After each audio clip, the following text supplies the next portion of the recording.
On Christmas Eve, she was broke, about to be evicted, and holding enough cash to save herself.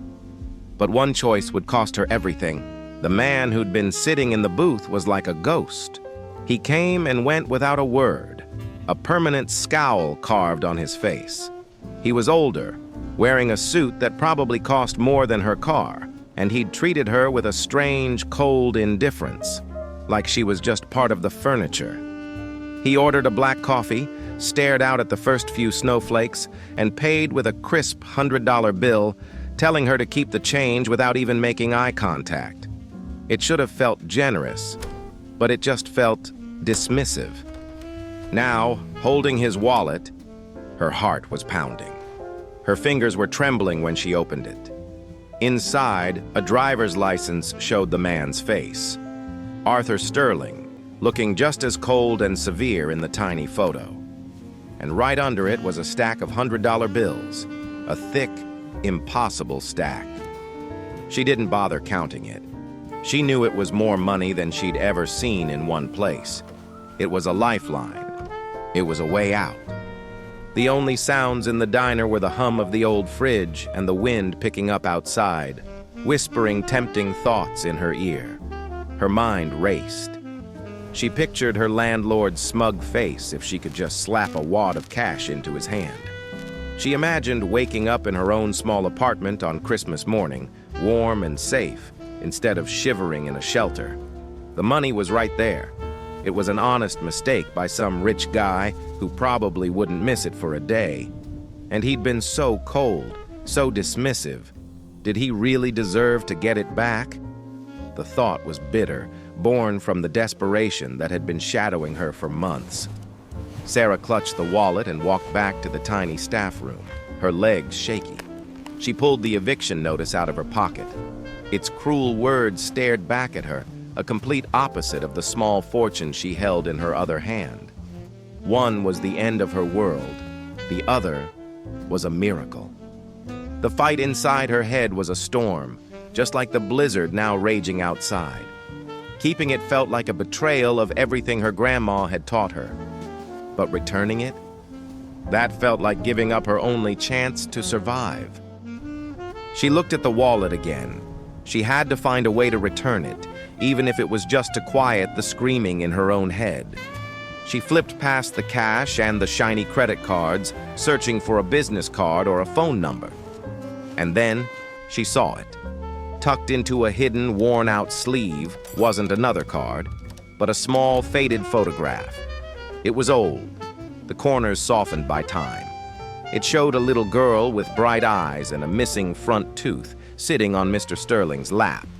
But this wasn't the same Mr. Sterling. He was younger, and he was smiling, a huge, genuine smile that actually reached his eyes and made him look happy. That photo, she realized, was the most valuable thing in the entire wallet. It was a treasure of memory, not money. Sarah knew that kind of value. She had a similar photo of herself with her grandmother, the only thing she had left of her. The money in the wallet could be replaced. A memory like that is priceless. Just like that, the conflict was over. The cash didn't seem so important anymore. She knew what she had to do. This wasn't about him anymore, or what he deserved. It was about the little girl in the picture, and the man who once knew how to smile. The address on Arthur Sterling's license was on the other side of town, in a neighborhood she'd only ever seen in magazines. The snow was coming down hard now, a thick white curtain that made it impossible to see. Her beat-up car barely started on a good day, let alone in a blizzard. The buses had stopped running hours ago. There was only one option left. She had to walk. She put on her thin coat, wrapped a ragged scarf around her face, and stepped out into the storm. The wind was a physical blow, stealing her breath and biting at her skin. Every single step was a battle against the growing snowdrifts and the howling wind. The city, usually alive and loud, was completely deserted. Twice she slipped and fell hard on the ice, her body aching from the cold. Her fingers and toes went numb, and for a second, she wondered if she was crazy. She could be warm right now. She could be figuring out how to pay her rent. Instead, here she was, fighting her way through a blizzard for a man who wouldn't know her from Adam, all for a principle that felt like the world had forgotten. But every time doubt crept in, she pictured the smiling girl in the photo, and it pushed her forward. She thought about the love captured in that one faded image, and knew she was doing the right thing. She wasn't just returning a wallet. She was returning a piece of someone's heart. After what felt like hours, she finally made it. It wasn't a house. It was a mansion, a stone fortress in the snowy darkness. The windows were all dark, staring back at her like empty eyes. The whole place looked as lonely and uninviting as the man himself. Shivering uncontrollably, she pressed the fancy doorbell. A moment later, the heavy door opened with a groan. Arthur Sterling stood there, his scowl even deeper than it was at the diner. "What do you want?" he snapped, his voice sharp with irritation.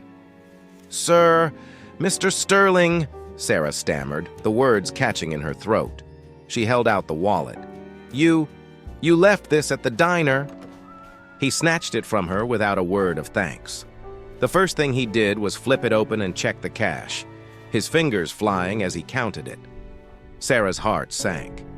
Of course, that's all he cared about. She'd risked frostbite for a man who was just worried about his money.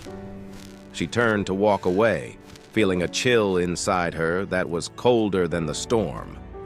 "Wait," he said. His voice had changed. It was quieter. She turned back. He wasn't looking at the money anymore. He was staring at the faded photograph, his thumb gently stroking the image of the little girl. A choked, broken sob escaped his throat, shattering his icy shell.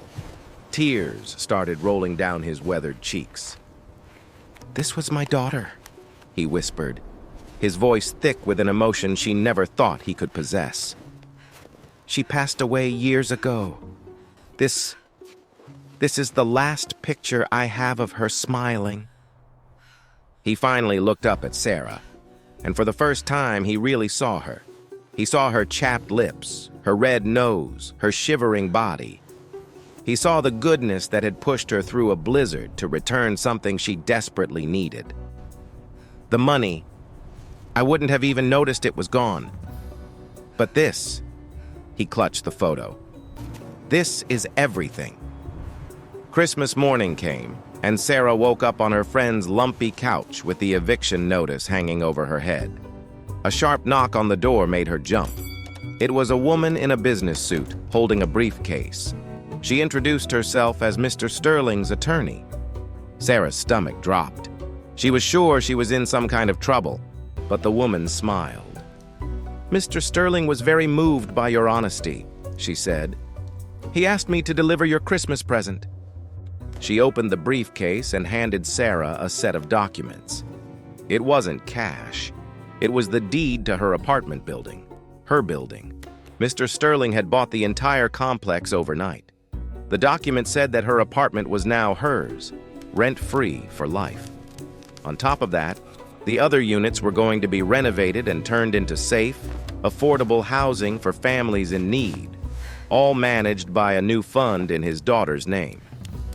Sarah just stared at the papers, unable to make sense of the words. Her entire life had been changed, not by the money she could have taken, but by the integrity she chose to hold on to. It was a reward bigger than anything she could have imagined. It was proof that doing the right thing, especially when it's the hardest thing, can lead to blessings you never see coming. Her one small act of kindness didn't just save her from the cold. It gave her a home, a future, and a reason to believe in the quiet magic of a good heart. The story of Sarah and Mr. Sterling is a reminder that the real value of what we do isn't always about money. Honesty and kindness are priceless. So we have to ask, if you were in Sarah's shoes, facing that impossible choice, what would you have done? Let us know your thoughts in the comments, and if this story moved you, please consider subscribing for more just like it.